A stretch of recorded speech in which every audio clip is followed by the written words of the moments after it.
شبکه گزارشدهی جرایم سازمان یافته و فساد در یک گزارش تحقیقاتی دریافته است که در میان سایر کشورها شمار از مقامات سابق افغانستان نیز دارای املاک دلاری در امارات متحده عربی هستند.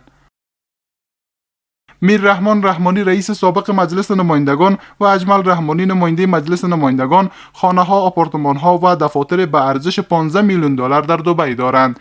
حسن فهیم سهامدار سابق کابل بانک و خانواده‌اش یک خانه و یک دفتر در دبی به ارزش 8.8 میلیون دلار دارند.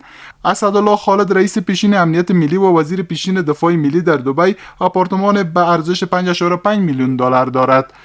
راشد پوپل و احمد راتب پوپل که صاحب یک شرکت مدیریت امنیتی در افغانستان بودند، یک آپارتمان در دبی به ارزش 3.8 میلیون دلار دارند.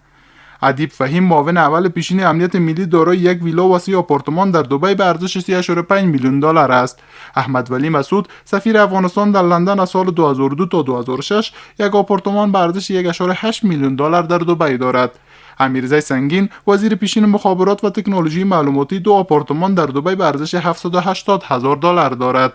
عتیق الله بریالی معاون پیشین وزارت دفاع ملی در دبی آپارتمان به ارزش 731,000 دلار دارد.